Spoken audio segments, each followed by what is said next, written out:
பழத்தில் ஜூஸ் போட்டாச்சு. இன்றைக்கி அம்மா இந்த கொய்யாப்பழம் வச்சு தான் ஒரு ஜூஸ் போட போகிறேன். வாங்க வீடியோக்கு போகலாம்.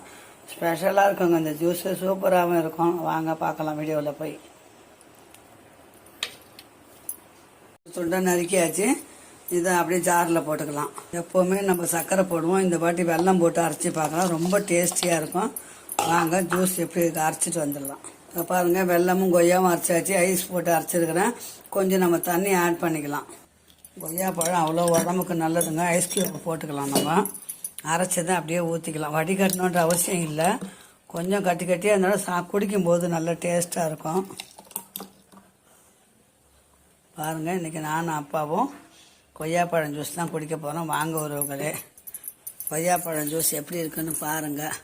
ரொம்ப அருமையாக இருக்காங்க. ஹெல்த்துக்கு ரொம்ப நல்லது. நிறைய விட்டமின் சத்து இருக்குது. சுகருக்கு, பிபிக்கெல்லாம் கண்ட்ரோலாக இருக்கும் இந்த ஜூஸ். ஓகே, பாய் ஒருவர்களை. மீண்டும் நல்ல ஜூஸ் வீடியோக்கு சந்திக்கலாம். பாய்.